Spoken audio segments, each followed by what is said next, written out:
As we move to our next guest speaker, he's been here before, and it's exciting to have Mr. William Jasper, investigative journalist, senior editor for the New American magazine, and an accredited journalist at the UN for over 30 years. Has several degrees and has written several books, Global Tyranny Step by Step and the United Nations Exposed, and always brings a great piece of information and into intellectual discussion to us. And so please, if you do have questions, even for us as we move forward, keep those, and hopefully at the end we'll have time to do some Q&A. But on that note, I welcome Mr. William Jasper. I look forward to hearing what you have for us today. Thank you. Thank you, Colonel Wilkins. And thank you, ladies and gentlemen, and particularly Michael and Mary Wynn for inviting me again to be here. It's an honor to be at your forum here and to share this time with you again. And do you have the, so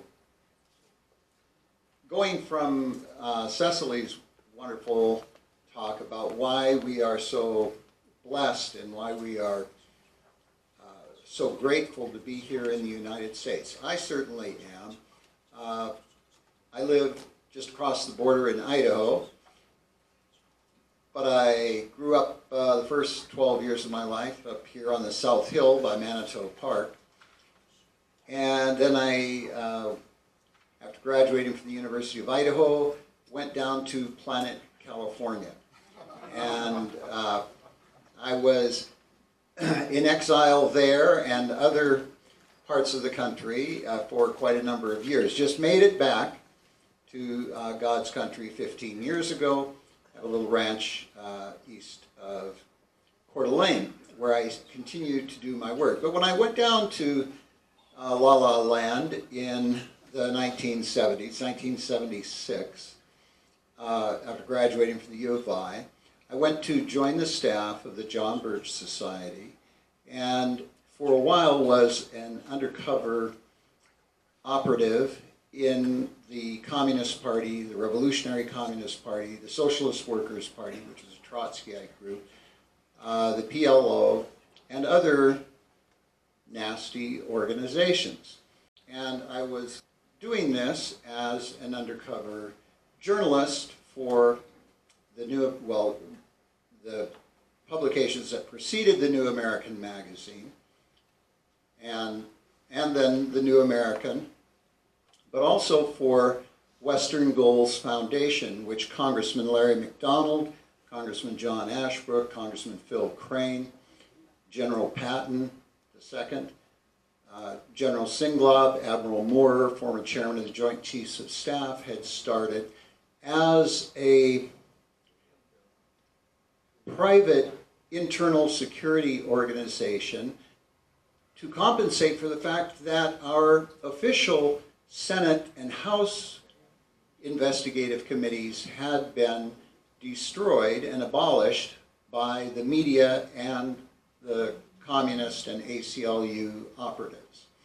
And so when I talk about the subject today, the communist socialist resurgence in America, I'm speaking not just from spending the last 50 years studying it, but actually being inside of it for a number of years, and then going to a different level, because I was for over 30 years our correspondent for the UN at the United Nations in New York and at UN conferences around the world. Now, this is our latest special issue of the New American, just came out in July, on the United Nations. It's called the Global Power Grab. And you'll notice, if you're familiar with the New American magazine, it's thicker. We went from a bi-weekly magazine to a monthly magazine journal. So it's 72 pages. This is a very exhaustive look from a magazine perspective at the United Nations and the dangers that it presents. And how does that fit in with the communist socialist resurgence in America? And what can be done and what must be done? Well,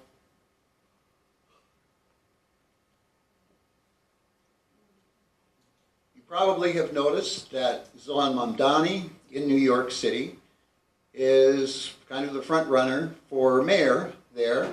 We've always had left-wing mayors in New York for as far back as history goes, with a few exceptions. But now the left Democrats are not left enough. We see there's always those further and further to the left that want to come in. And Zohan Mamdani has gotten the endorsement of the Democratic Socialists of America, the DSA, who are communist light. They don't wear the hammer and sickle all the time, but they promote the hammer and sickle agenda. He's running for the mayor of one of the leading cities in our country, and he has the upper edge, we are told. And then we have the squad, of course, in the U.S. Congress. Again, all of them, besides the ones shown there, are members of the Democratic Socialists of America, which I'll get into in a moment. And then, of course, more recently, Omar Fateh, he's the Democratic Socialist candidate for mayor of Minneapolis. The current mayor is a hard left Democrat, but this is a harder hard left Democrat. And they use the term Democratic Socialist because Democratic sounds a little more moderate. Socialist sounds a little bit more moderate than communist. But really, when you go to any of the communist publications, whether it's Lenin or Marx even in the Communist Manifesto, they pretty much use socialist and communist interchangeably. You know, we had the Union of Soviet Socialist Republics. Communist China regularly, if you read their literature, refers to themselves as a socialist nation. This picture right here, taken off of a left-wing website, shows this guy is holding the communist flag there. Luis, not Valdez. Anyway, the guy you see there is, without the Antifa mask on his face, is one of the very close associates of Keith Ellison, who was a representative for Minnesota, then became the chair of the Democratic Party, and now is the Attorney General of Minnesota. So we're used to seeing for the last several years Antifa rioters all across the country. In most cases, they just wear all black and they have an Antifa flag. But many of them have come out, as you see here, and show their true colors much of the time. They show the communist hammer and sickle, and many of them carry the red Chinese, red and yellow communist flag. So this is our issue that dealt with war with China, and there's a question mark there. Are we headed into war with China? And when most people ask that question, we're talking about military war with China. And as I'll point out here shortly, we are at war with communist China. It is a war that is ongoing right now. Xi Jinping says he is preparing China for war. And this is amazing. It's in Foreign Affairs, which is the publication of the Council on Foreign Relations. They have been in the forefront ever since World War II in promoting the communists. They promoted Mao Zedong and Zhou Enlai. They promoted Nixon going to China and setting up relations with them. They promoted pushing all of the technology and aid and trade to China. But even they, the Council on Foreign Relations, are saying, yeah, now Xi is preparing war with us. This was from one of the stories about China's war games against Taiwan. Air Force General predicts war with China in 2025, tells officers to prep by firing a clip at a target and aim for the head. Some of you will remember this from 1999, unrestricted warfare. This is the Chinese People's Liberation Army colonels who prepared this for what they called the Grand Warfare Strategy. It's using all military and non-military means to, quote, compel the enemy to submit to one's will. So they outlined an all-out war clear back 26 years ago. And this was something which just was published then, and it wasn't published in the United States. It was published as a training manual for the Chinese military. It had already been in use for quite some time back then. So we're dealing now with 3 decades of unrestricted warfare against the United States. So Communist China is already waging unrestricted warfare against the United States. The CCP's COVID bioweapon destroyed hundreds of thousands of businesses here in the United States. The CCP's COVID bioweapon transformed the U.S. and most of the world into facsimiles of China's medical dictatorship. The CCP's COVID bioweapon subverted our election system, guaranteeing Joe Biden's White House ascendancy in many ways. We won't go into all the details there. The CCP's fentanyl offensive is killing our youth and destroying our communities. The CCP is sending massive numbers of Chinese migrants across our border. The CCP's Confucius societies and so-called student groups are weaponizing our colleges and universities. The CCP's secret police are more boldly intimidating, threatening, and attacking Chinese dissidents right here in the United States. And the CCP is cornering strategic minerals to choke off U.S. access to vitally needed materials. And the CCP is taking over top slots at the United Nations and UN agencies. And that is only a partial list. Speaking of the United Nations, of course, that's Xi Jinping with the head of the World Health Organization, the one who carried out his plan, China's plan, for closing down the world, for communizing the world through medical dictatorship, and who then prevented U.S. and other countries from investigating as to how this came about. And Dr. Ghebreyesus, the Eritrean who you see there, is himself a communist. He was head of the communist terrorist organization in Ethiopia, Somalia, Eritrea.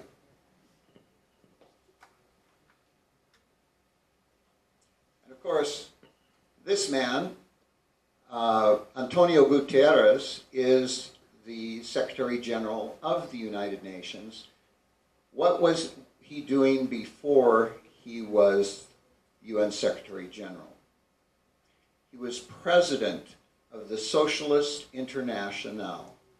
The Socialist International is one of the largest communist socialist organizations in the world, with over 100 parties from all over the world being members of it, and with many presidents, prime ministers, etc., leaders in this group, which was founded by the Fabian Socialist Society, the one that has destroyed, the organization that has destroyed England, the UK.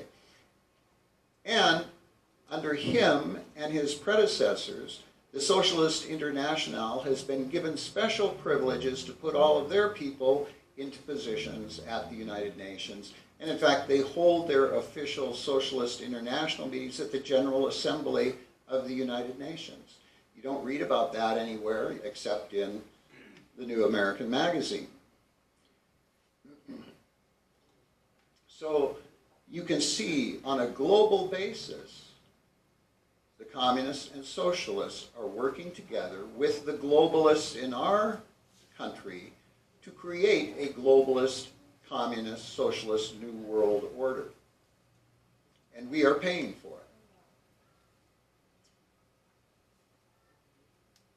So in this issue of the magazine, a very important feature of it is our center spread map, which you see there, which shows the whole infrastructure of the United Nations and superstructure that most Americans are completely oblivious to. You see listed there below the map over nearly 100 agencies. This doesn't show all of them, it shows all the main ones that have been created under the UN. They are distributed all over the world. You can see that they're in Buenos Aires, they're in Paris, they're in New York, they're in Washington, D.C. Most people, they're in places like Rio de Janeiro and in Bonn, Germany, Berlin, Germany. They've placed these huge palatial marble and glass structures. We have photos of them there. I've been to many of them. The biggest concentration of them is in Geneva, Switzerland, and where we have, I think, about 14 of those agencies, and we have dozens of NGOs that are those so-called non-profit, non-governmental organizations that are either radical environmentalists, so they are enviro-socialists, enviro-Leninists, or they are homo-Leninists, they're pushing the homo-lesbian agenda, or they are various racial identity groups. They have headquarters in Geneva as well, and we have at the United Nations several thousand of them which are registered, who promote the UN agenda. Now, thanks to the DOGE Commission, under Trump, we Americans were able to see that U.S. aid, particularly in the State Department, were flooding all of these NGO organizations, left-wing, radical, pro-communist, socialist ones, with our money. Millions and millions of dollars, adding up to tens of billions of dollars that were being used to fund all of these UN groups. So they give the appearance of having a whole army of people representing all the different groups, indigenous people, environmental groups, etc. But when you strip away all of the money that they're getting from government, from taxpayers, and from the tax-exempt foundations, you find out that they have no leg to stand on. They are all artificial, astroturf organizations. They have no real grassroots following. So at the United Nations, we see them promoting worldwide, and here in the United States, a globalist and communist socialist agenda with our tax dollars. So most people are aware that communists look to the Communist Manifesto as their Bible, as their sacred literature. The Communist Manifesto was written in 1848. Karl Marx and Frederick Engels were really not the masterminds of it. They were hired to write it. Their names didn't even appear on it till 40 years later in 1888. But they were the ones who were hired to do it. So who hired them to write it? They were the ones who really are responsible for it. It was an organization known as the League of Just Men. It was a socialist, communist group. They put out the Communist Manifesto. And as I said, in the Communist Manifesto and in almost all of the communist socialist literature, the terms communist and socialist are used almost interchangeably. And in fact, some, like Frederick Engels, said they are essentially the same. So when socialists push an agenda, as they are doing now in the schools, and they have been doing for a long time, but all of a sudden, in the last few years, we have lots of students in college and high school, and now even in grade school, regurgitating the socialist line and thinking that socialism is wonderful, Capitalism is bad. The United States is a terrible, oppressive, racist country.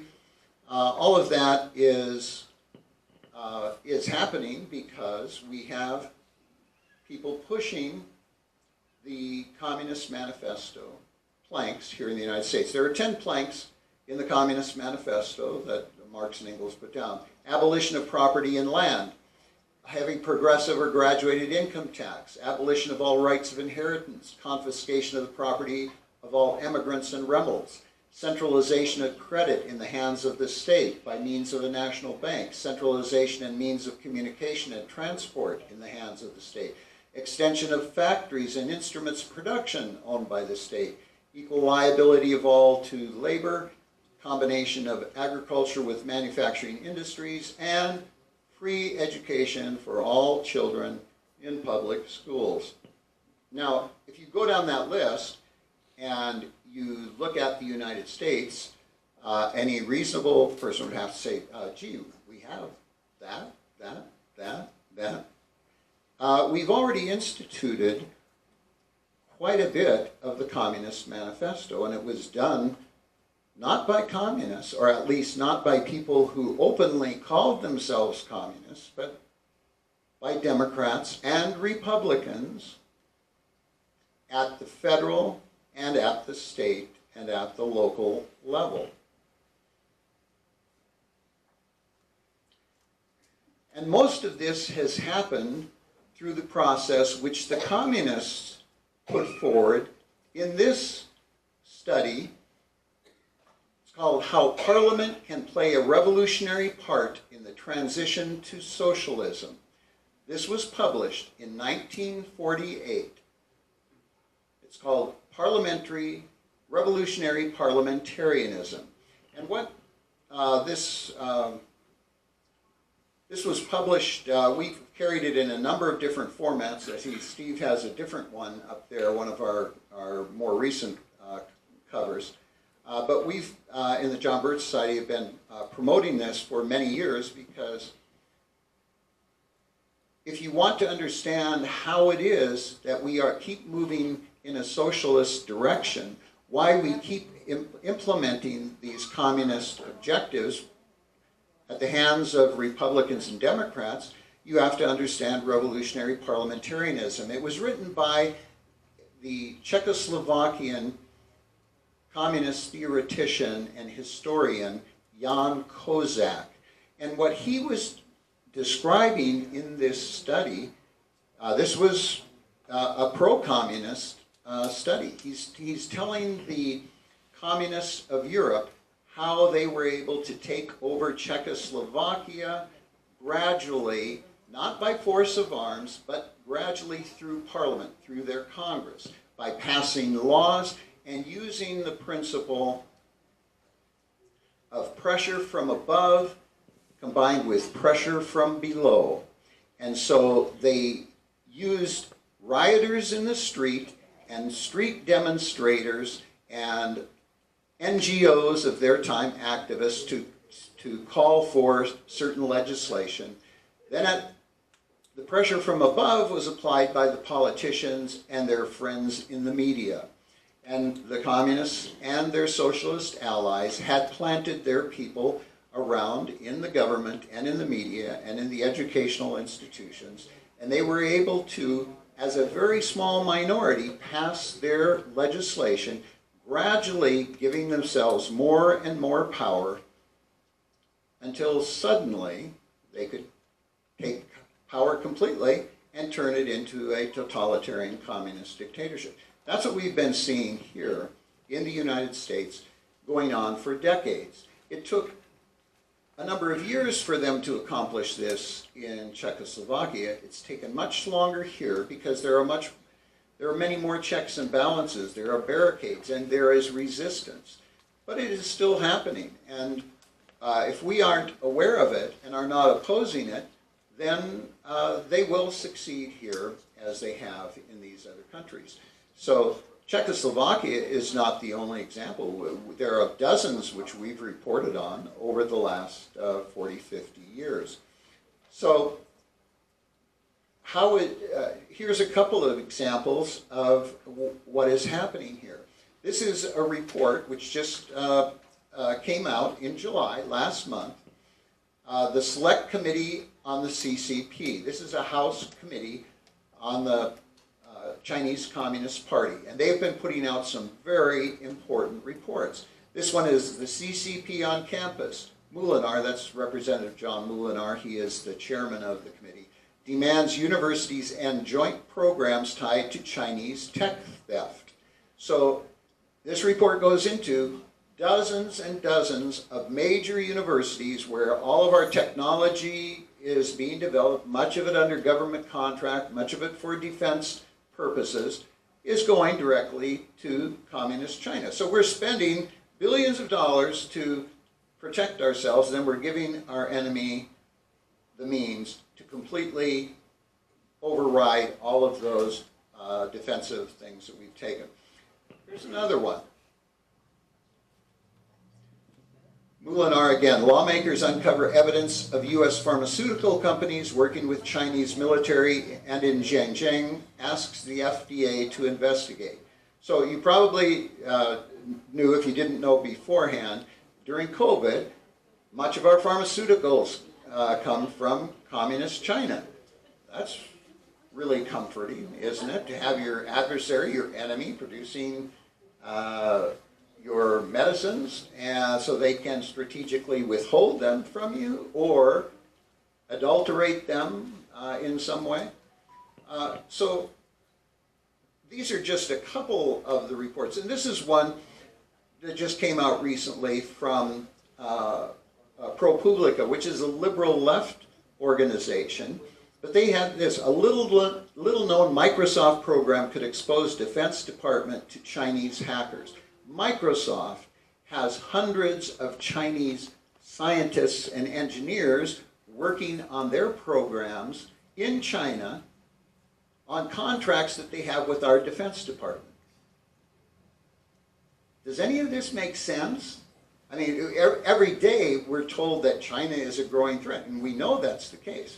So why have our leaders been making us vulnerable? Why have they made it so that we turn over much of our scientific technology to our enemy? There is a reason for that, and the reason is treason. And it's an ugly word, but it's an even uglier truth when you look at it here. So we've been covering this in the this was a couple of years ago before those reports came out. We were showing here how all of these new Chinese weapon systems, their quantum computers and their hypersonic missiles and whatnot, are all based on U.S. technology that our government has allowed to be given to China. They have been built up from nothing in the last 50 years into a mega threat and a mega power. So, you see up in the top right-hand corner the cameras, which are everywhere, and we know in China they have the identification, bio-identification of everybody everywhere. Well, now they've got, thanks to our technology, you see the police officers there wearing special glasses by which they can identify you if you're an enemy of the state. So if you're, so that's one of the ways we're helping them advance freedom. So Russia and China are working closely together. Bill Gates, who is one of the richest men in the world at the World Economic Forum, he's a good buddy with Xi Jinping.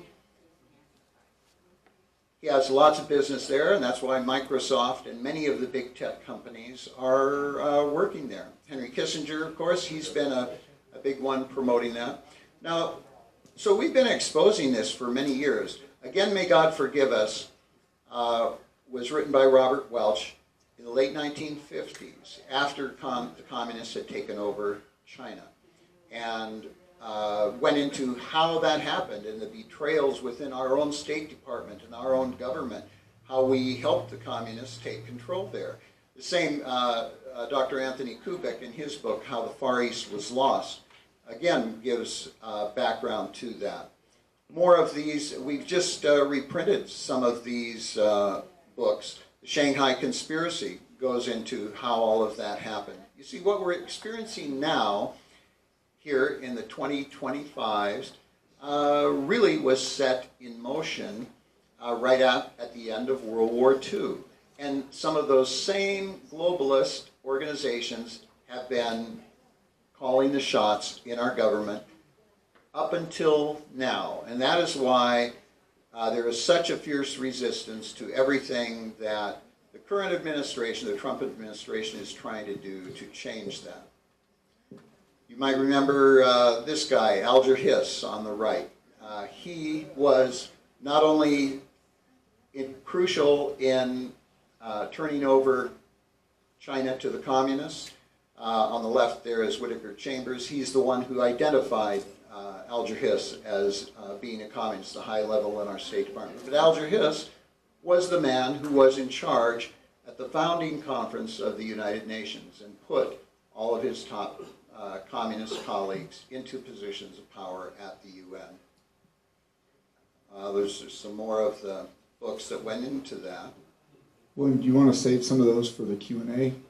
Yeah, we could do that. And so what I would say is we live in an incredible country. We are so blessed to live here. But we have enemies both within and without who are determined to take that away from us, from our children, from our grandchildren, from everyone else. And so we have to be forearmed and with foreknowledge and fight to not only oppose those, the enemies without, but the enemies within as well. Thank you. We're going to grab some questions at the end, but I would just, as we transition to Leah, that you keep an idea of, obviously we have some of these documents over here and some of the opportunity to get some of these books and references. So again, as I think as William has pointed out, educating yourself is one of the most important things you can do with this information. And certainly as we look